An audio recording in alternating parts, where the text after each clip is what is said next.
Welcome to Hockey Night in New York, where Islanders hockey is always top shelf. Whether you got your start as a Dynasty veteran, a Millbury survivor, or you were born into the Church of Trotz, Hockey Night in New York is your home for all things Isles. Now, here are your eclectic hosts, Sean Cuthbert and Christian Arnold. Ladies and gentlemen, it is Hockey Night in New York. Welcome to the program, everyone. It is Sunday, January 17th, 2021. Coming at you live from the Hockey Night in New York studios on Long Island.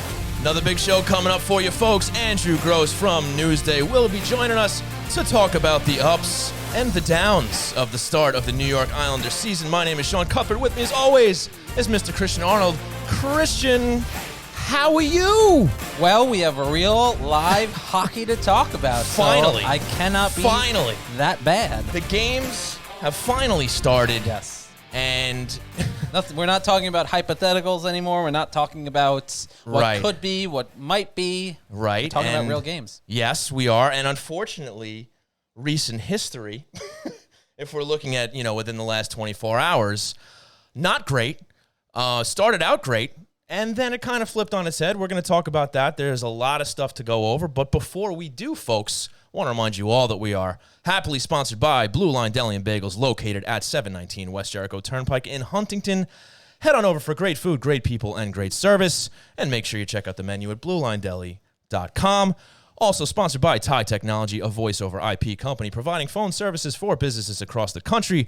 If you are tired of dealing with long hold times and the impersonal service of companies like Spectrum, Optimum, and Verizon, give Thai Technology a call at 516-856-7800 for 3 free months of service. And we'd also like to thank our brand new sponsor through Go Hockey Media, the Hewlett House of Tires, located at 1740 Rockaway Avenue in Hewlett, offering a free tire rotation with oil change and $20 off tire alignment. Just mention the Hockey Night New York podcast when you stop in or call for an appointment at 516-593-2200. You can also check them out at HewlettHouseOfTires.com. Christian. Yes. The puck has dropped on the season. Yes, it has. We made it. Yes, we did. And there's a lot going on in Islander country. They split the start of the season against the Rangers with 2 very different games. Yes, they did. What do you say, CA? Hey, it is. We're 2 games into the season, and certainly, I think there are certain Twitter is in. Right. Yeah. It's in full season form, regular season form already, I'd say. But it's certainly the tale of two different teams on 100%. Thursday and Saturday. You saw a game on Thursday where the Islanders looked exactly like where they were when they ended the season in the playoff bubble in the Eastern Conference Final. Saturday night was a completely different story. It was a complete mess. I think there's no way about going there's around saying no sugarcoating it. And even if you want to take it a step further, even Barry Trotz was struggling to try and find positive things to say about that game because it was an ugly performance. I don't think anyone's going to deny that it was an ugly performance, and I think that this is now an opportunity for where we're going to see early on what the Islanders are made of a little bit. This is kind of look. There's no easy way of getting points in this truncated season, considering how chaotic things are and how short the season is and how quickly we're turning games around from playing on Saturday to playing Boston on tomorrow on Monday. So 5 o'clock. Yeah, certainly things are. There's no stopping. You got to just keep going and keep going. It'll be interesting to see how the Islanders respond after such a bad loss. Yeah, and before we dive into those games in more detail, I will say I did kind of expect a 1-1 split. I just didn't expect such a contrast of games. Listen, look, the Rangers got their butts handed to them on Thursday night. David Quinn was not happy with his team. They responded. They took the players out of the lineup that they didn't feel performed well. Tony DeAngelo of note. The Islanders now are in the same spot the Rangers were a couple days ago. It's going to happen. We're 2 games into a season where nobody's had a chance to play have a really long training camp. Nobody's had the chance to play any preseason games. Right. So I think there is a sense of, all right, it's a bad game. No one's denying it's a bad game, nor should anyone deny it's a bad game. But we also have to come to understand that it's also 1 game. This is a 56-game season. We're 2 games into it. I mean, every season we kind of have to remind ourselves of that, right, folks? There's going to be bad games. It's going to happen, whether it's an 82-game season, whether it's a 56-game season. Yeah. It's 1 game. But you have to remember that Barry Trotz is the coach of this hockey team, and he's going to get them back into gear. Just like every game's not going to go like game one, right. Every game is not going to go like last night. So rest easy. Everything's going to be okay. But again, we'll dive into that. I do just want to talk about how camp kind of wrapped up as far as what Barry Trotz had to say about the squad, about some of the selections that they made. We can go through it pretty quickly. Just the fact that he was so confident coming out of camp saying, hey, I feel really good about this squad that can play against anybody in the league. And I think more of note really is the fact that we have some very interesting names that crack the final roster. We'll see how many games they get into. But Oliver Wahlstrom, Kiefer Bellows. Bellows made his debut on Thursday. He played again last night. Right. And I think it's a great sign that they're in the lineup. Yeah, I think that it is a great sign. I mean, it's a great sign that they're there, first of all. I know a lot of people didn't even expect them to be there. And there was a conversation, I think, that we had about whether it was made more sense to have them play on the taxi squad and participate there, or should they be playing in the AHL? So we have our answer now. At this point, it's, these guys are going to get into the lineup. Barry Trotz said as much, going into the start of the season, that they're going to get into the lineup.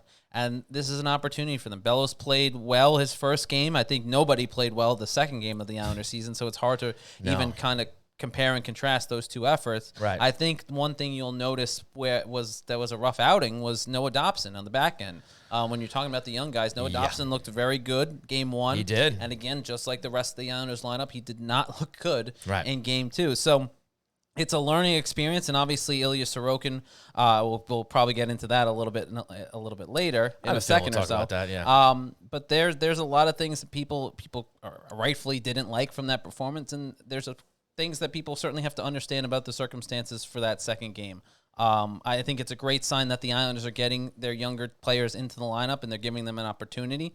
I'm curious to see how it plays out now that we had the bad game. You had the bad loss to the New York Rangers. Now you go into Boston. There are changes going to be made. There's no question in my mind from the way that Barry Trotz talked about how certain guys were playing on Saturday night, that there's going to be a change or two to the roster. And I think there's a lot of concern and curiosity of what's going to happen with now Semyon Varlamov and the impact of his injury. It's interesting because Trotz said that he was going to make a change or two between games 1 and 2, and he ended up that ended up being a lie in the sense that he didn't make any changes. He kept all the same guys on the roster for the next game. I guess he had a change of heart, or maybe he was playing some mind games with the Rangers and David Quinn.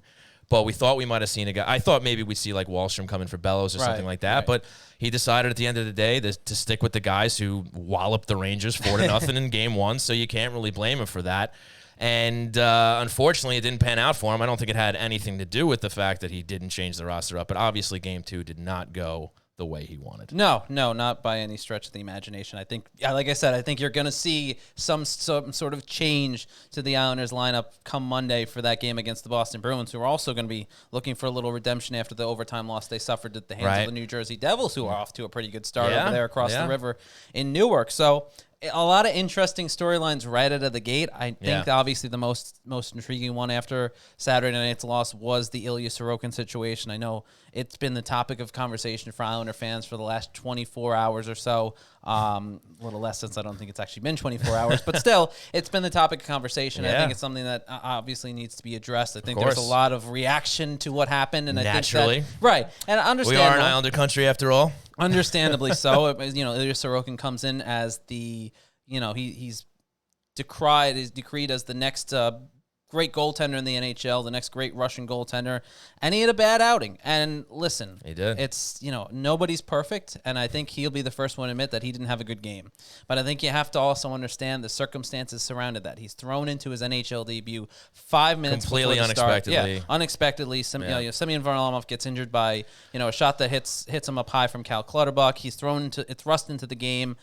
He's been here. He's been practicing for a couple weeks with the NHL roster and everything. But at the same time, this is his first North American action on a smaller rink. Yeah. And if you've never played on a smaller rink before, if you have very limited experience on a smaller rink before, there is certainly an adjustment. And I think you saw that by the way that he was, Sean and I watched the game a little bit together. Mm-hmm. I said to Sean, there was he was a half second or two slower. It really did look like he was a half second. And it's a noticeable adjustment because you're getting the opportunity. You're going against one thing that everyone talked about leading up to this was the fact that the NHL is so much faster. The NHL is so much faster. And it is. And you could see that on display by the way Sorokin was just a half second or two. It's going to come. It's going to take time to get used to it. And there's no opportunity to play in the preseason. You have the wider international surface where, if you're going, wing to wing on a pass, a cross-ice pass, it might literally take an extra half second to get across just because it's a wider surface. Now, granted, it may sound like we're making up excuses for this. By the way, I just want to correct one thing. I said neck. It looked like the neck in the replay. Our Arthur Staple did report today it was actually up higher in the jaw area, which were the okay. Occurred. So, and has there been any update on his status? The Islanders were off today. Okay. They obviously play on Monday against the Boston Bruins. We'll find out more, most likely on Monday before the game when Barry Trotz addresses the media. Okay. So, look, not the way you want to start a game where your expected starter gets hurt in warm-ups by a teammate, and you have to throw in a guy who's never played a North American game yet, right? He didn't get any exhibition games, as has been noted, and the team just did not show up in front of him. Now, Is all that happened before the game an excuse for the way the team performed? Absolutely not. Right. These are professionals. These are guys that should be able to be ready at the drop of a hat when something like that happens. And as far as Sorokin goes, for a lot of the reasons that you already stated, I'm willing to give the guy a mulligan for this game. I'm not going to – nobody should be judging this guy based on this first game. Now, look, would we have all been thrilled if he pitched the shutout in his first game? Right. Of course, there's been so much hype behind this guy. We've been waiting so long for him to come across the ocean and finally get into some games. Obviously, not the way you want to see it started. Hopefully one day we're looking back and laughing at this in the sense that, hey, remember that time the White Whale I'm sure he'll be hoping got shelled for 5 goals against the Rangers in his debut? Yeah, hopefully we will. I'm sure that he's going to shake it off. And he's going to bounce back, and he's going to look more like the goalie we all hope and expect that he's going to be. I think that it's going to take time as an adjustment period. I also don't think, just from the way Barry Trotz was talking, we all knew that Sorokin was going to be in the mix. There's no question about that. But I think that it was going to be a little bit longer, a couple more games before we saw him get into a game. Maybe not necessarily against a New York Rangers or a Boston Bruins per se, but maybe a couple games into the schedule where he was a little more comfortable, a little more practice time, and he was a little bit more ready to go. Yeah, for sure. And Christian, time flies, so we got a break for Andrew Gross of Newsday. He's going to join us to talk all about this stuff. We want to thank you all for tuning in to twitch.tv/HockeyNightNY. We'll be right back. Customer service is the backbone of any great business, and reliable telecommunication is essential to keeping your client base happy. Introducing TIE Technology, a low-cost, flexible internet phone service founded on the idea that every customer deserves exceptional service while providing simple setup and management and easy integration to clients across the country. TIE Technology will not only create a custom solution tailored to your specific needs, but will partner with you to provide a competitive edge to you and your clients. And if you need support, you won't be routed to an automated call center in another country. You'll get a live representative that had a personal hand in building your account. So Islander fans, if your business is looking for a change from companies like Spectrum, Verizon, or Optimum, TIE Technology is offering 3 free months of service for any of its affordable packages. Just call 516-856-7800. That's 516-856-7800. Or visit them on the web at TIEtechnology.com. That's TIE, T-I-E Technology.com. TIE Technology, the right choice for your internet phone service. The only thing better than a great Long Island deli is a great Long Island deli run by die-hard Islander fans. Blue Line Deli and Bagels, located at 719 West Jericho Turnpike in Huntington, will make any Islander fan feel right at home with its familiar blue and orange theme and Isles decor. Blue Line Deli and Bagels proudly serves Bagel Boss bagels, along with breakfast favorites, hockey-themed heroes, quesadillas, salads, fresh-made smoothies, and much more. So stop on in for delicious food, a clean atmosphere, and a happy staff ready to greet you with friendly service no matter what team you support. Want to place an order for pickup? Call 631-944-3222 or visit BlueLineDeli.com to check out the menu and order online. Blue Line Deli and Bagels, where the great selections will have you saying, yes, yes, yes.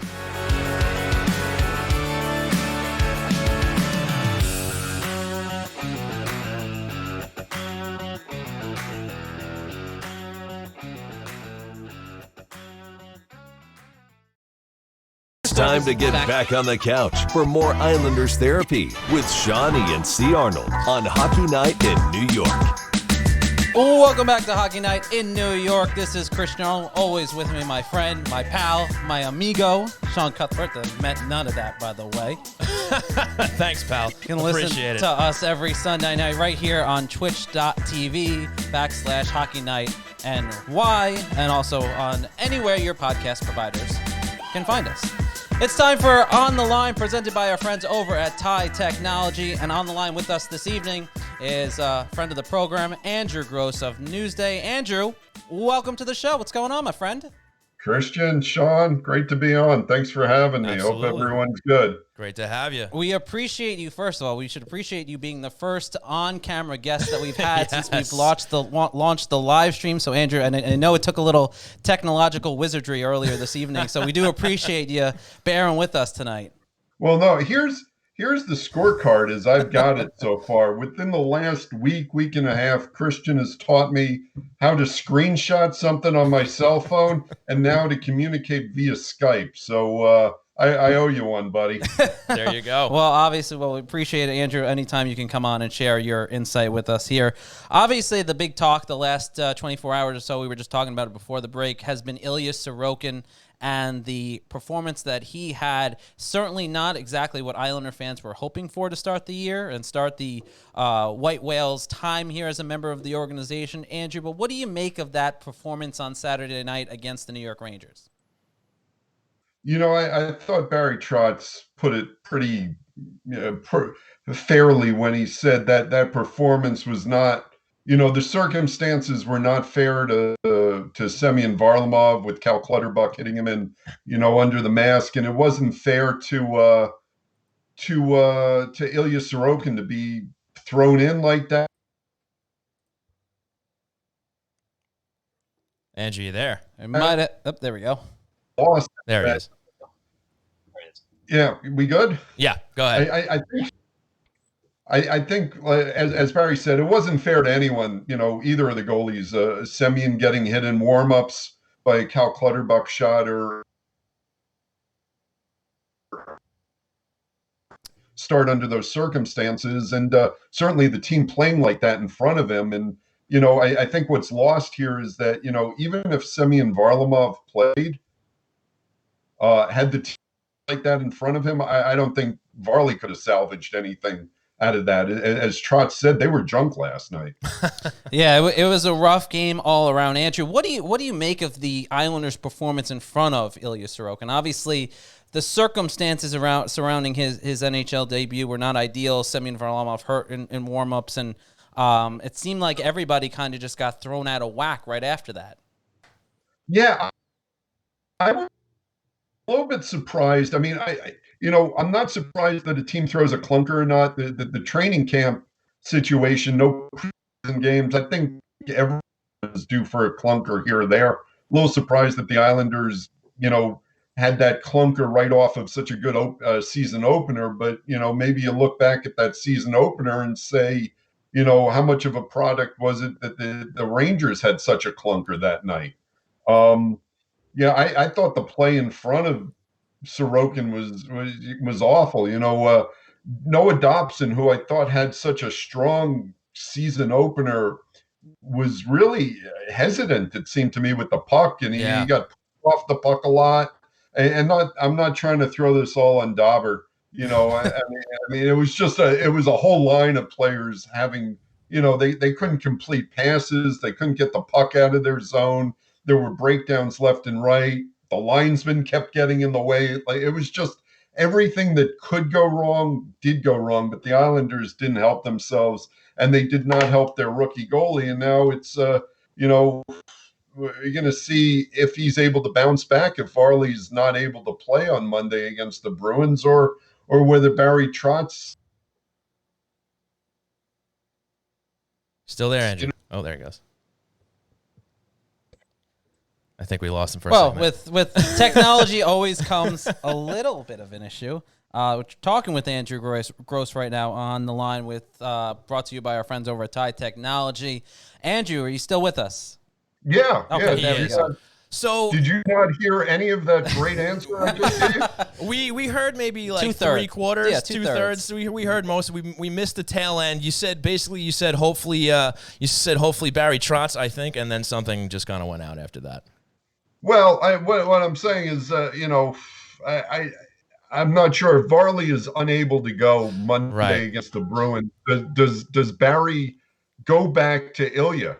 Right. Does he give the kid a chance to kind of rebound and properly prepare for a start, which is what I think Barry will do.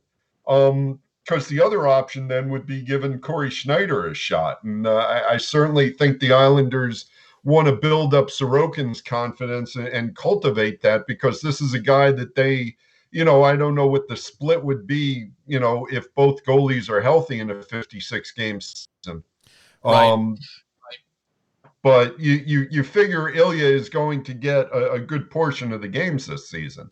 Yeah, you'd have to think so, and he's probably chomping at the bit to get another shot at it, because he's a competitive guy, and he's going to want to get back out there and show everybody that that's not what you should come to expect out of a full season of Ilya Sorokin. So I'm with you there. I think Barry will go back to Ilya if Varlamov isn't able to go. Now, let's try to swing towards the positives a little bit. Unfortunately, recent history is last night, but let's look at Game 1 for a little bit. A lot of things went right. You mentioned the fact that Noah Dobson had a good game. And I guess maybe we can just start by comparing the stark difference between the two performances in the two games. I mean, you could use the excuse of everything getting shaken up in the beginning with, Varlamov getting hurt there, towards the end of warm-ups.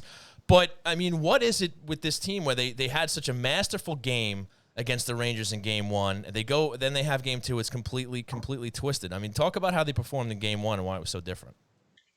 Here's my big fear, which I don't think is the case, because we've seen the Islanders through 22 postseason games, and we know they can perform under pressure. But if they're going to get knocked off their game just because a player gets hurt in the pregame warmups like that, I mean, to me, that's what happens with fragile teams. Right. Yep. Those teams that are not mentally strong. Mm-hmm. And I thought it was a really bad sign that the Islanders couldn't collect themselves, once Varley went out. And they did perform like that. Now, I think they certainly deserve the benefit of the doubt, given their first two seasons under Barry Trotz. I mean, if you go back to the season opener, I liked the jump they had. I liked the fact that, both the two top lines really drove the bus all night to me. Yes. And it's funny, again, not to, like we talked about Noah Dobson, not to single out a single player, but you look at the game Matthew Barzal had in the 4-0 win, where he was unstoppable at times. He was all over the place, and he was playing, a halfway decent two-way game as well.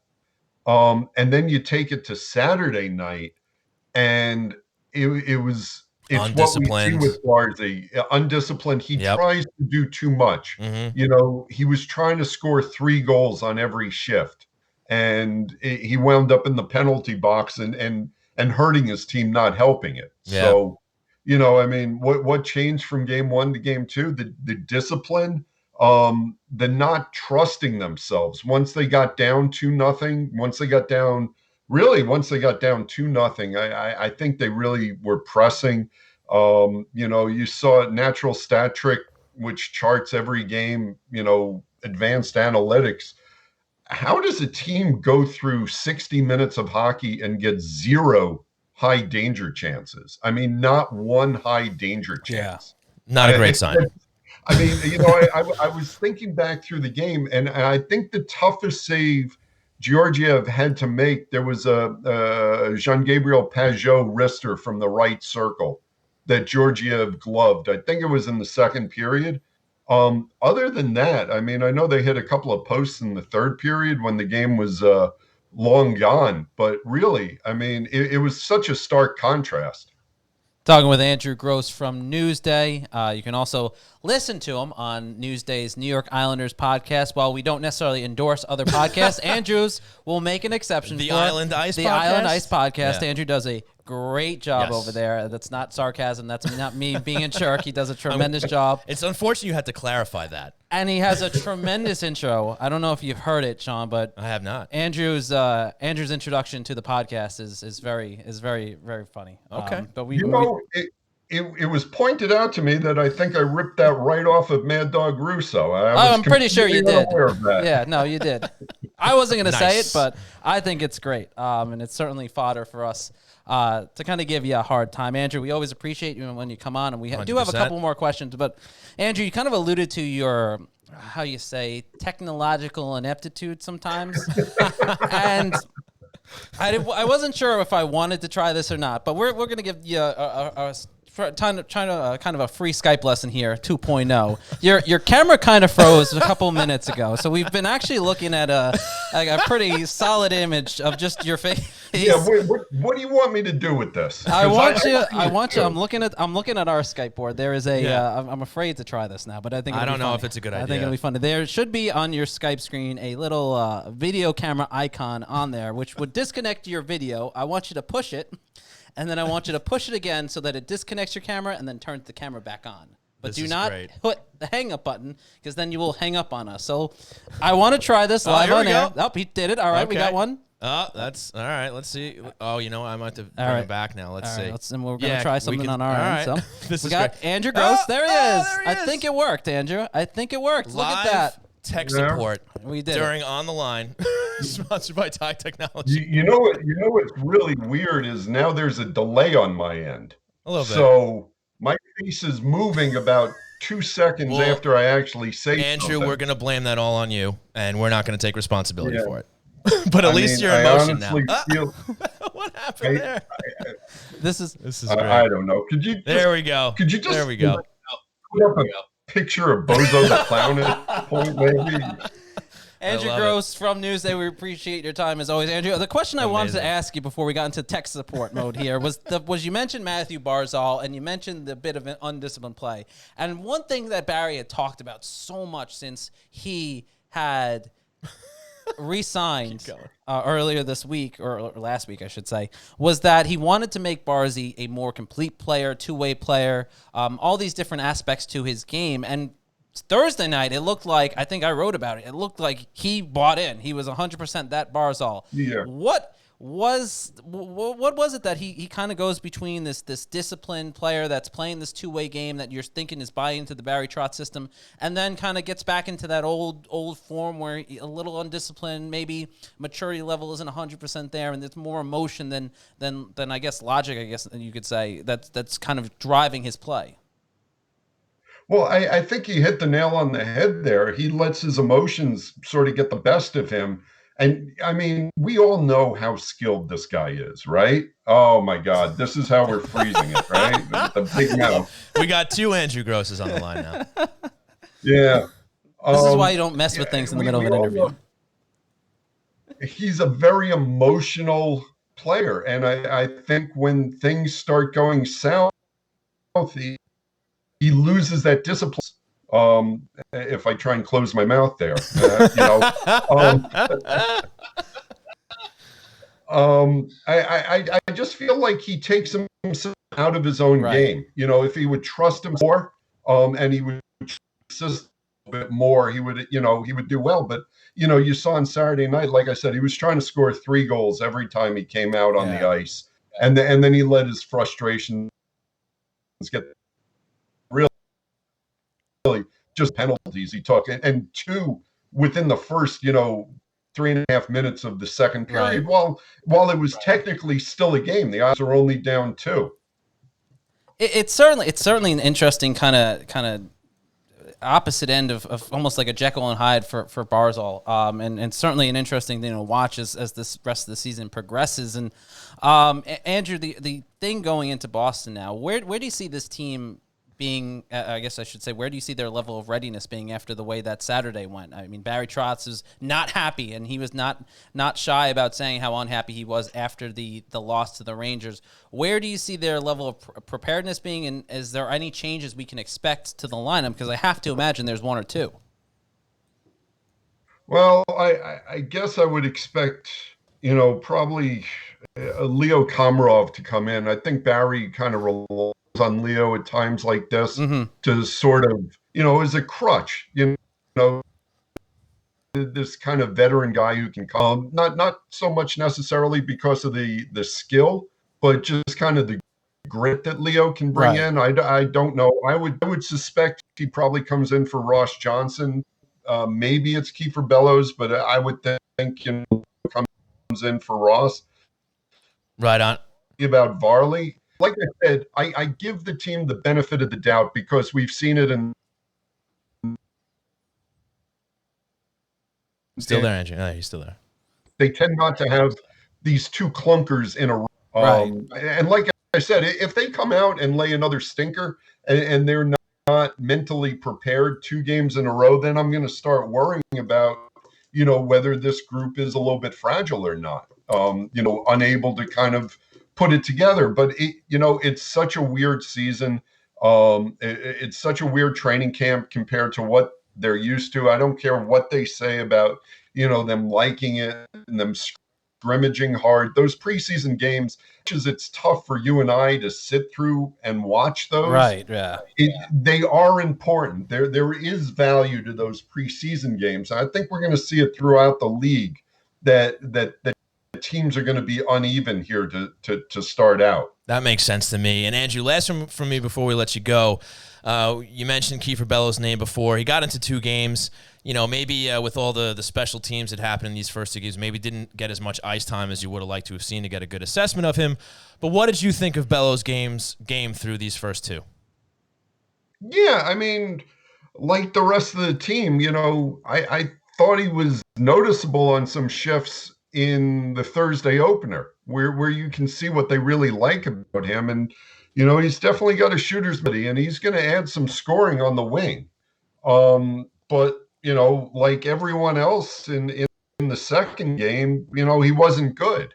So I don't know that you can pick apart his game, right, compared to the rest of the team. But, yeah, I mean, you saw the Pajot line just really disappear once that game started going south. And then the third period, Barry just looking for anything had kind of, changed everything up. And Bellows wound up actually with Brock Nelson and Josh Bailey in the third period. So, maybe that does tell you what Barry, maybe Kiefer as awful a game as some of his other teammates. Right. If Barry was willing to give him that shot. I mean, you saw it was Barzell and Bo wound up with period, and Pajot was between Anders Lee and Jordan Eberle. Now, I expect Barry to go back. It's only games in. I don't think he starts putting lines into the blender this quickly. Right. But yeah, I sort of Komarov to go in. I did. Do you put Sebastian Aho in? But then, then you probably switch Andy Green over to his offside. And also, I think if the plan is, and the plan. Did we lose him? We may never know the plan. I think we lost him. I think that's the Skype sound that we lost him. That's unfortunate there. We may never know the plan. We can see if we can get Andrew back. This is Hockey Night in New York. Andrew Gross joining us on the line, presented by our friends at Tide Technology. I think he's gone. He's gone. All right. Do you want to try calling him back? We can try calling him back. Let's see what happens, folks. We're going to try to call Andrew back and see if we can get him to wrap up that plan. And, if not, give him one more shot. We'll get it from him another time. No big deal. Here we go. This is comes the phone call. That's Skype. Right. We're doing it. This is great. This has been a real adventure in Twitch, by the way. Here we go. I think we got Andrew him back. There he is. I swear to God, that was not me. Skype crashed. That was not me. We trust you. We were just waiting on the plan that you were talking about for the Islander. So let's hear what that plan was, because we're waiting in suspense right now. Well, I think did you get up to the Sebastian Aho part? Yes, we got up to Sebastian Aho. Here's the thing: if the Islanders' plan, which it is their plan, to develop Noah Dobson as a full-time top 6 defenseman, you can't sit him. You have to give him a chance to play back to what he was on Thursday. You can't sit him after one bad game. I mean, that's just, my opinion. So, I don't necessarily expect him to make changes defensively.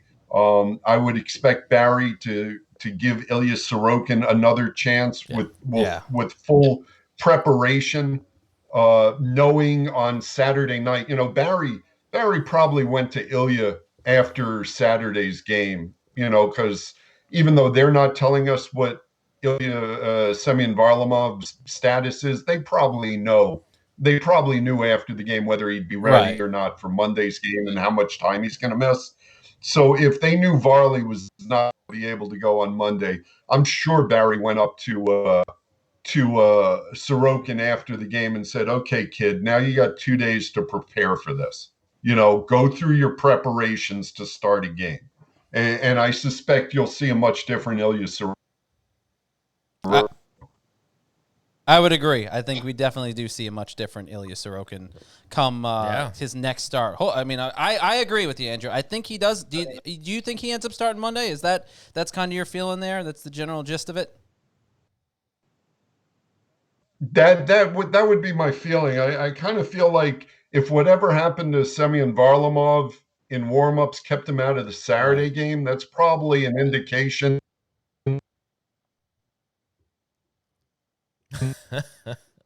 that it was more than he just got hit. Right, absolutely. Andrew Gross from Newsday, the Island Ice podcast as well. You can find it on all your podcast providers. He does a great job there. Andrew, we really appreciate you sticking with us through all the technical glitches and giving the Skype thing a chance anyway. If you don't talk to me tomorrow at the game, I'll certainly understand why.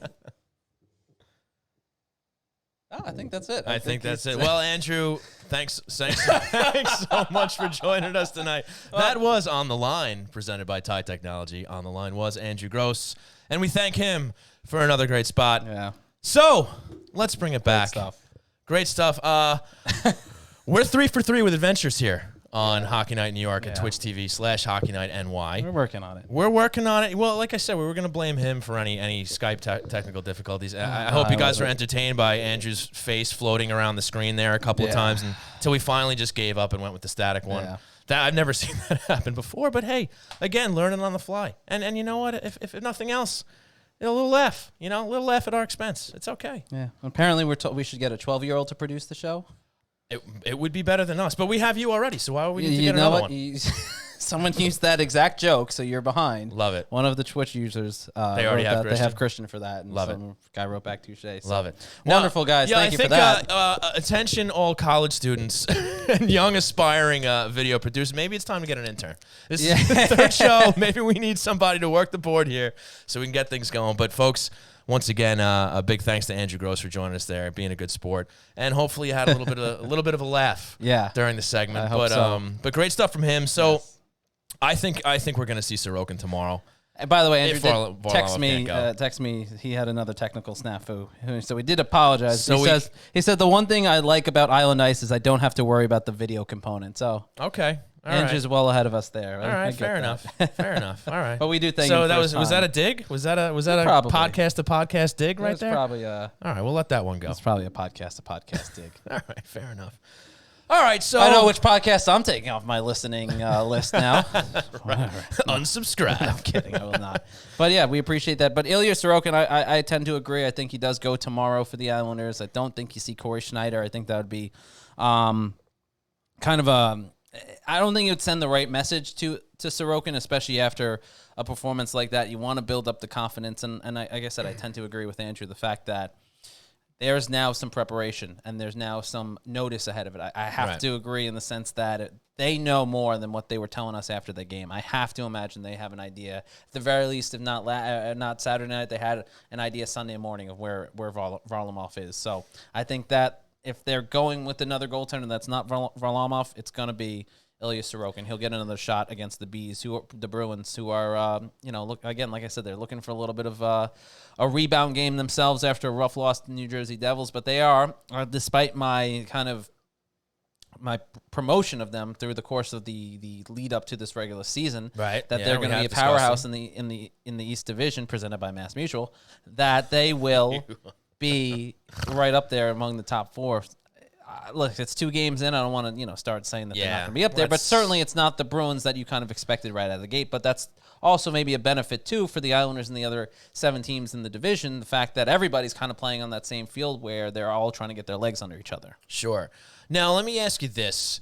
That question about Sorokin and tomorrow, do we apply that same line of thinking to Noah Dobson, whereas you keep him in the lineup tomorrow so that it's not See, that's interesting because Dobson is not necessarily as green as Ilya Sorokin, right? That was Sorokin's first NHL game. Literally his first game. In NHL any way, game. shape, or form, yes. So in that context, it's a little different of a situation. Noah Dobson has a lot of games under his belt now. Not a lot, but he has a number of games under his belt at the NHL level. And there is a certain understanding and expectation that he needs to be better. Now, the question is the best lesson there, you sit him for a game so that he can understand the mistakes, or do you let him go back out there and try and learn from them and see if he makes them again the second game, or he's learned from them from that game on Saturday night? I think that's the interesting question. I'm not sure what I would do if I was Barry Trotz. To be honest with you, I think Sebastian Aho is certainly an interesting choice. There's no doubt about that. He's a great player. There's a reason why he's had so much success at the AHL level, and when he's been up at the NHL level a few times, when he's had a cup of coffee up here at the NHL level. See, I used it and learned it. So proud of you, man. So proud of you. He's been somewhat successful. So, not to say 100% what you're getting with Sebastian Aho, but you're getting most likely a talented guy who knows how to play in his own end and. Seems to be somewhat of a responsible defenseman. Yeah. No, and you want to see him get into some games too, but I think you throw Dobson back in there tomorrow too. I think you give him a vote of confidence. Yeah. Say, hey, shake that one off, and let's see you do better tomorrow against Boston. But look, that's why Barry Trotz gets paid the big bucks, man. He gets to make these decisions, and then we get to criticize him if they end up being the wrong one. They usually aren't, but. That's the point of all this podcasting. 100%. Right? That's why we do it. Have a little fun. Yeah, sure. Yeah. Criticize a little bit. Yeah, why not? Pretend like we know what we're talking about. All the time. All the time. And not have any repercussions because of it. But I do think we will see a mix-up, whether it's Dobson or not. We'll see. But you know what else, as far as Sorokin goes, that team owes him a better game. Like, forget about what he did, and there's definitely some of those shots he should have stopped. Right. Without question. Yeah. Without a doubt. And whether you want to blame it on the timing, the different rinks, the fact that it was his first game, maybe some nerves because he unexpectedly got in, whatever the case may be, the team in front of him owe him a much better showing 100%. to give him 100%. a better chance to settle in and perform. Because, look, if they give him that game every time, the score is going to look similar. Right. I mean, it just is. So overall, up and down the lineup, they have to show a better game, and they owe that to him. And you know what? If he gets the start, that should motivate the guys to come out flying against Boston and say, hey, Ilya, that's on us the other night. We're going to give you a better game tonight. Yeah. No, I agree with you. I think that was the sentiment across the board from the guys when they spoke after the game. They felt like they let him down. Barry Trotz said that it was on them too, even just by the way the injury to Varlamov happened and how those circumstances played out. So. I don't necessarily think that anyone's blaming Ilya Sorokin inside the Islanders organization or the dressing room, but certainly that it makes sense to give him another opportunity to go out there and get that motivation and get that confidence back. Yeah, and as a fan of the team, after all the hype and all the expectation, I mean, that is obviously the worst possible way that could have went. Like, it couldn't have gone anywhere. A 5-0 drubbing. He got lit up. He looked shaky.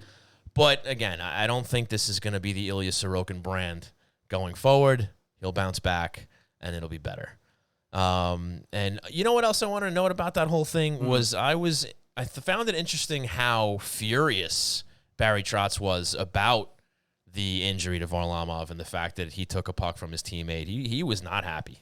Yeah, because it certainly is kind of – I'm trying to find the right wording here. It's not a smart – play by a teammate, right? I think he compared it to running over your own quarterback, right? In that kind of same vein that the goaltender is kind of like the quarterback in the sense that they are one of the most important positions out there on the ice, and there's a certain level of delicateness you have to approach that person with, especially as your teammate, right? It's why other teams get so angry when another team runs over their goaltender. Right. It's because it's different than him just getting hit if he was a regular player. Goaltender is a much different position, a much more unique position, much more important position. He's the last line of defense, and that doing that and kind of injuring your own teammate in that way certainly, seemed to rub Barry the wrong way. And it was not the greatest decision or greatest incident to happen for the Islanders in warm-up in the second game of the regular season in a shortened season. Yeah, I mean, look, nobody wants to be in Cal Clutterbuck's shoes after, seeing the result of what happened there. And, he's a professional. He should probably know where to put the puck during warm-ups to make sure something like that doesn't happen. But, maybe that's another way of kind of steering the attention away from Sorokin as well on Barry Trotz's part, right? Kind of showing that fire, about the incident in the beginning. And, because I guess, for a rookie goalie in that circumstance, you want to take as much of the blame and, again, the fire off of his shoulders as you can. Yeah, it was a rough situation all around. Obviously, it's not what Cal was trying to do. Right. It's not what anyone during warm-ups is trying to do. But it's the hand that they were dealt, and as Andrew pointed out, as a professional team with the expectation that's on them this season, they have to be able to turn around and take what's given to them and be able to succeed with it, despite the fact that they don't have their starter, despite the fact that they're playing in front of a rookie goaltender. I mean, you just got to be more prepared than that. There's no excuse, and I think Barry Trotz wasn't letting them off the hook after the game for what transpired. Sure, and speaking of rookies, do you think the NHL hired some new linesmen this year? Do you think that might be something that happened? Because I mean, I didn't go to look to see who the linesmen were last night, and obviously this, at the end of the day, had nothing to do with the outcome of the game. It was going to be a big loss for the Islanders, regardless. Yeah. But what was it, 3 times where linesmen just could not get out of the way, and it just ended up in the back of the Islanders' net, it seems, every time. Yeah, I mean, again, everyone's kind of going through these motions early on with it being 2 games in and no preseason and all that, and that. Because that is stuff you usually see during the preseason, or at least game 1 or game 2 of the regular season. Right. Early, when we're talking about in October, when this is a regular 82-game schedule. So, yeah, it wasn't great. It wasn't great positioning by the linesmen, who continue to find themselves in the way a lot of times. I'm sure those linesmen got I would hope so, got an earful from the National Hockey League saying, you got to be better than that, dude. I mean, 3 times. It was the same team every time. And again, like, the Islanders still could have made a better play. They could have, Sorokin could have made a stop. But the fact that it ended up in the back of their net just didn't help. But you don't play the blame game with that anyway. It was something that's not related to the fact that they actually lost the game, but certainly irks you enough where you're just like, piled on. Yeah, like, what are you doing? Like, it's just kind of common sense, I guess. You're a linesman. You're paid to do this job, and you're expected to not be in the way. Well, you failed at that aspect of not being in the way because you got in the way 3 times. They were in the way, very much so. What are you going to do? So I wanted to take an opportunity real quick to remind everybody, if you're looking for a place to watch Islander games this season, RJ Daniels in Rockville Center is the place to be on Sunrise Highway. They will be hosting beer specials, food specials, every game from pregame up until 10 o'clock or the end of the game, whichever comes first. You're looking at $14 Bud Light pitchers, $17 domestic buckets, $5 16-ounce Barn Rocker ales, and like I said, some food specials as well. They are located at 279A Sunrise Highway in Rockville Center. And with that, Christian, I think it's time for the Hero of the Week. Nice. Can we do that now? We can do that. Let's do the music. The Hero of the Week. Did you have a nice That's the wrong song. That's the right one. So, folks, when you hear this song, that means it is time for the Hero of the Week, brought to you by the Blue Line Deli Half Price Hero. And that one this week is, man, this is so shameless, but it's the Hockey Night in New York. I'm surprised it took this long for it to be Hockey Night in New York. Are you? Yeah. Yeah? All right. Well, I mean, we couldn't do it right away. That would look pretty lame. I thought that we would were look pretty lame lame right away. Well, you would, because you would sell the name of your child to anyone, the highest bidder. So that makes sense. But, folks, let's get back to it. The Hockey Night in New York, a delicious, delicious offering over at Blue Line Deli and Bagels. It features grilled chicken, buffalo sauce, mozzarella cheese, avocado, and a wonderful wrap. It's named after the show. It's fantastic. I like to have mine heated, a little heated up so the cheese gets melted on. It's very good. You should check it out. Shameless plug, shameless plug, shameless plug. The Hockey Night in New York. And with that, Christian, I went first last week. It is your turn to give us your hero first. So, without further ado, your hero of the week. I almost don't want to say it because I don't want to change the picture from that delicious-looking sandwich. I get it. I mean, yeah, look at it. It's nice. It's nice. You can see the chicken, the avocado. It's nice. Yeah, there's another angle of it right there, another view. Yeah. But my hero of the week, I should say, yours is none other than the Islanders captain, Anders Lee. There he is. Anders Lee, look at that cheeser he's got going on there. Yes. He's a happy captain. Obviously, yeah. Well, had a great performance on Thursday against the New York Rangers. 2 goals, despite the fact that the NHL wanted to take one away and give it to Jordan Eberle. Right. Despite pretty conclusive it was pretty evidence clear that it was off Anders Lee's stick. Yeah. So it was kind of curious that it took that long for them to. Well, like you said, the season just got started. No preseason Everyone's getting games. adjusted, I guess. Yeah. But Anders Lee is my hero of the week. 2 goals against the New York Rangers in the first game. That top line performed really well, anchored, of course, by the Islanders captain. And I want to add the reasoning behind his nomination on my part. Anyway, Please, for, hero of the week. Obviously, is the response that he gave after the rough loss to the Rangers on Saturday night. I think that I don't think he's ever been at a loss of words or at a loss to say the right thing at the right time. But he certainly expressed the right emotions and the right tone at the right time after that loss, taking responsibility for the way the team played and trying to take as much off of Ilya Sorokin's plate as possible, considering the way that he played. So I think that it's a twofold nomination, not only for his on-the-ice play, but the leadership he was showing on Saturday night as well. I think that's some great reasoning there. I think that's a worthy nomination. He had a great game. He had the 2 goals.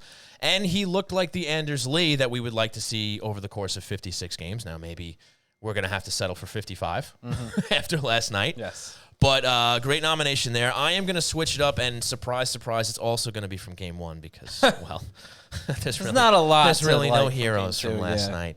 Yeah, so mine is none other than the hopefully not long-term injured Semyon Varlamov.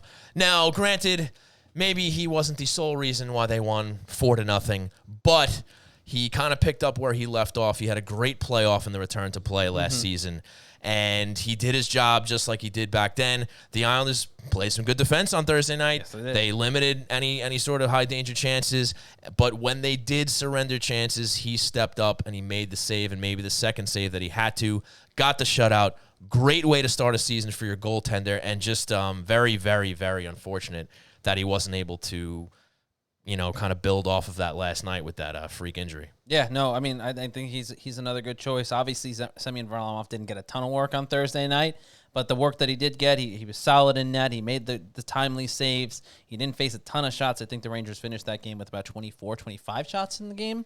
Sounds about right. Something around that marker. So he wasn't getting a ton of work, but he certainly was making the saves when he needed to be. So I think he's a worthy hero of the week, during our hockey night in New York sandwich being the hero of the week at Blue Line Deli. So I think, and a big thanks to them for naming a sandwich after us. But if most people know, I would guess by now we put in the work. We did to get those. We did to get that to happen. But 2 good choices for hero of the week. I tend to agree. Indeed, and just to remind you folks, the Hockey Night in New York wrap will be half price starting tomorrow through next Sunday until we pick yet another half-price hero of the week.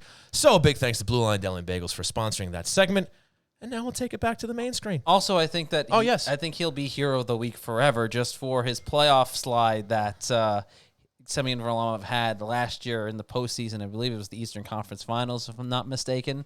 And the fans, the people have loved that. That's left more of a mark than I think any other thing that he's done with the Islanders in his last year or so with the organization. So I think that moment will forever kind of embody who he's been with the New York Islanders so far. Yeah, and it's funny because when you get him on an interview, you would know this. He's so low-key.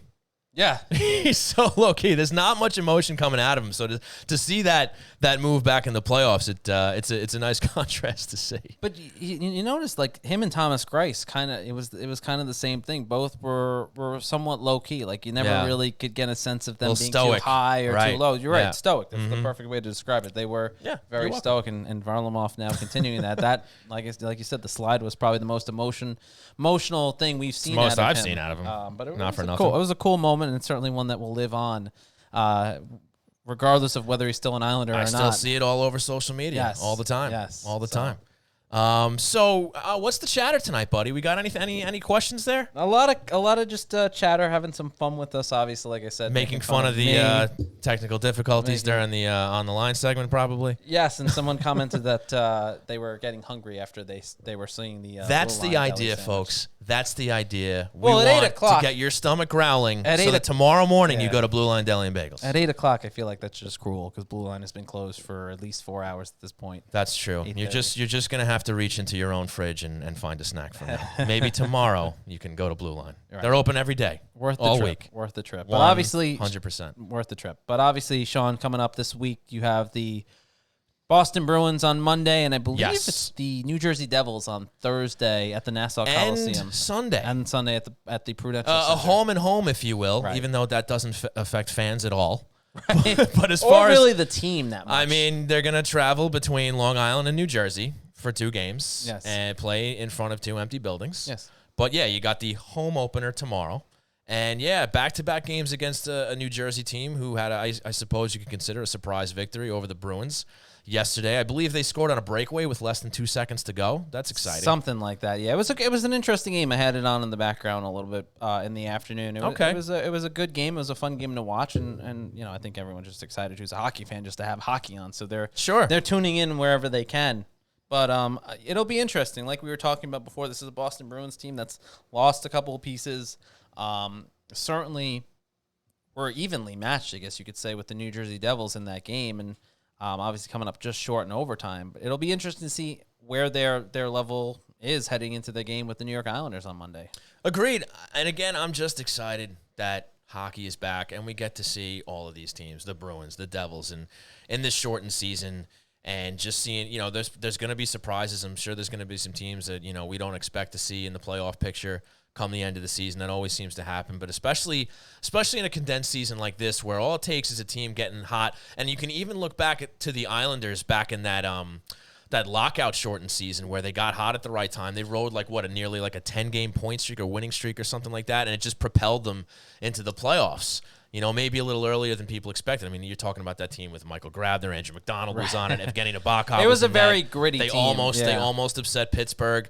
It was a lot of fun to watch, but we might see that again, this season where there's a team who maybe you had pegged for being on the outside looking in. They go on a run, and there they are in the playoffs. Yeah, I think the one thing the shortened season kind of throws at you is this almost consistent kind of chaoticness to it, right? Because you use the Islanders, the perfect example. Certainly the 56-game schedule sets up for another situation like that. Mm-hmm. Also, when you look back to that season, it was such again, obviously the Islanders, they make it to the playoffs. I think that was their first playoff appearance since 2007 at that point. So it had been a couple of years, 6-7 years at that point, since they had been in the postseason to begin with. They almost upset the then, kind of dominant Pittsburgh Penguins. And it was really the first taste of, all right, maybe the organization is taking a turn. Maybe things are starting to turn into the right direction. Now, obviously, what happened after that, it took a couple more years before, things got a little more steady as far as playoff appearances and where the team was on a regular basis. Yeah. Now, you get to this lockout shortened year. You're coming off a year where the Islanders went to the Eastern Conference Final.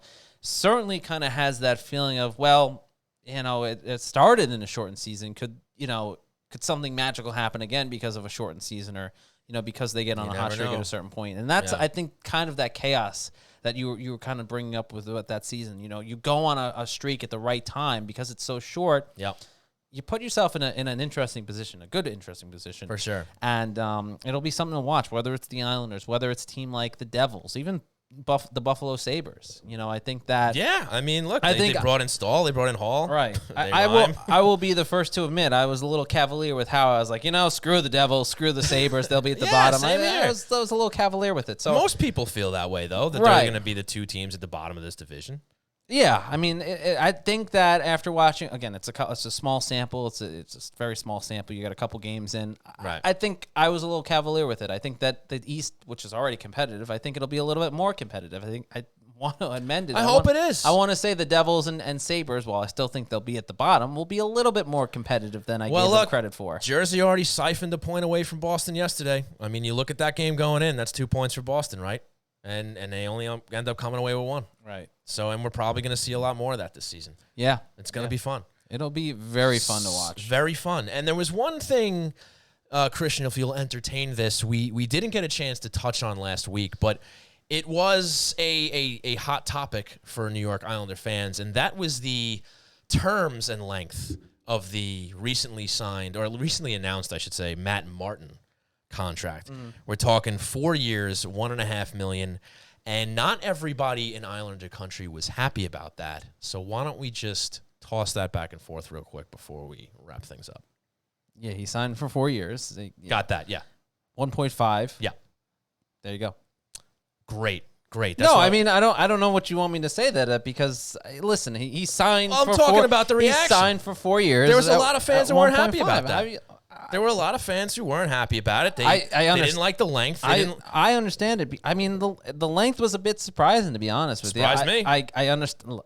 Matt Martin's such a glue guy and such a big part of the organization beyond just what he does on the ice. So that's where that came from. It was a reward for the loyalty that he's shown the New York Islanders, because there's the story that was in the Post a couple months back, I want to say, by Molly Walker, where she wrote that, basically Brendan Shanahan said to Matt Martin, I'll trade you anywhere. Let me know where you want to go. I'll get you there. He wanted to go back to the Islanders. Right. And I think that this contract that they gave him, he's going to finish out his career most likely as a member of the New York Islanders. I think that's the way he'd want to go out, and this gives him an opportunity for the next couple of years to go after a chance at winning a Stanley Cup with the guys who he's kind of become synonymous with, and Cal Clutterbuck and Casey Cizikas. Obviously, Cizikas' contract is up after this season.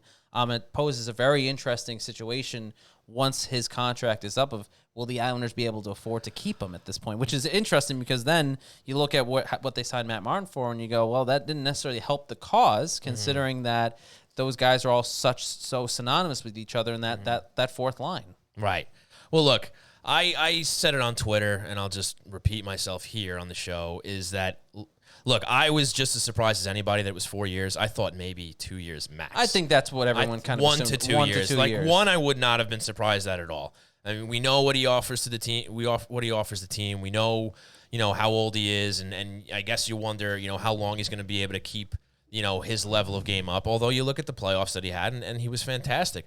But like you said, he was rewarded for not only the player who he's been on the ice for his team, but absolutely what he's been in the locker room. And this is something that the Islanders organization under Lou Lamoriello and Barry Trotz have not been shy about. They love their glue guys. They 100%. love their locker room guys. 100%. And they're willing to throw money at those guys in order to, keep the team as tight-knit as possible. Now, you look at the cap situation, and I get it, but at the same time, let's just say, for argument's sake, that Martin's game sputtered out in a year from now, 2 years from now, whatever the case may be. His most of that contract is easily buried if you just send him through waivers and you put him down the minors, or whatever the case may be. There's different options there, but I don't see any reason to get up in arms over, missing out on, whatever the math would be, $400,000 after he sent down, essentially $300,000-400,000. You subtract about 1.1 million from the 1.5, that ends up coming off your cap. So, look, you can look at other contracts with this team. Maybe you look at Cal Clutterbuck's, maybe you look at Casey Cizikas', I don't know, Leo Komarov's, Thomas Hickey's. Yeah, sure, you got an argument there. You got a bone to pick there. But as far as this one goes, you can wipe it off the slate if you need to. And again, he brings so much more to the table than just whatever numbers you're looking at on the ice. Where, as far as I'm concerned, it's a non-factor. It's a non-issue. No, that's totally fair. I think at the end of the day, it's not the biggest thing in the world. It's not the biggest deal in the world. Like I said, I think the length of it surprised a lot of people, myself included. But when you look at it, you go, all right, this is a loyalty thing. This is him being rewarded for everything that he's done for the New York Islanders and the organization here, and his impact on Long Island. Because I think in that locker room, even I think the players joke about it. I don't think there's one guy that's considered as much of a Mr. Long Island type like Matt Martin has become over the course of his career while playing with the Islanders, even when he was in Toronto. You remember him coming back to the island and then playing the video tribute, and him getting such a big welcome back here, and people in Toronto are like, wow, these guys are losers because they like this guy. And but it just showed what he meant to the organization and to the fan base for everything that he's done. So at the end of the day, I tend to agree with you. It's not the end of the world. Was it surprising? Yeah, it was a bit surprising. Yeah, absolutely. Should people lose their minds over it? Probably not. There's a way to take care of it if and when it becomes an issue. I don't think it's anything to lose sleep over. That's just the argument I wanted to present here. Chill out. if you're upset about it. It's going to be all right. It's going to be all right. I think so, yeah. Okay, so we got anything else? Are we good? Can we wrap this up? I think we can wrap this up like a hockey night in New York. Well played, sir. Well played. Well, right before we do, next week, we don't know what we're doing yet about Showtime, but because the Islanders are playing, I believe it's 7 o'clock next Sunday, it would behoove us to not have our show at 8 p.m. because y'all are going to be watching that Islander game. So it makes sense. So, folks, keep it on Twitter, keep it on social media. We will update you on when we figure out when next week's show will be, but we will have one, and with that, I am going to cue the music, and it's the right song. Hey, look at that. Yes, thank you. Round of applause for me. Really appreciate it. So, folks, want to send a big thanks out to Andrew Gross of Newsday and for entertaining our On the Line segment on Sky. We're going to get it right. We're getting closer and closer. I think this week was better than last week. And we're inching closer to a flawless show. Like Christian said, maybe like show 55, show 50. We'll get there. But, folks, big thanks to Andrew Gross. Yes. Big thanks to Blue Line Deli for sponsoring us, located at 719 West Jericho Turnpike in Huntington. Head on over for great food, great service, and fantastic people. Check out the menu at BlueLineDeli.com for their great selections and hockey-themed heroes. And a big thanks to Ty Technology, a voice-over IP company providing phone services for businesses across the country. Check them out at TyTechnology.com for all your telecom needs, or give them a call at 516-856-7800 and get 3 free months of service. And a big thanks to the Hewlett House of Tires, located at 1740 Rockaway Avenue in Hewlett, offering a free tire rotation with oil change and $20 off tire alignment. Just mention the Hockey Night in New York podcast when you stop in, or call for an appointment at 516-593-2200. You can also check them out at HewlettHouseOfTires.com. And once again, a huge thanks to you guys for hanging out with us here at twitch.tv/Hockey Night in New York. We will see you next week. Bye. See ya. Have a good night.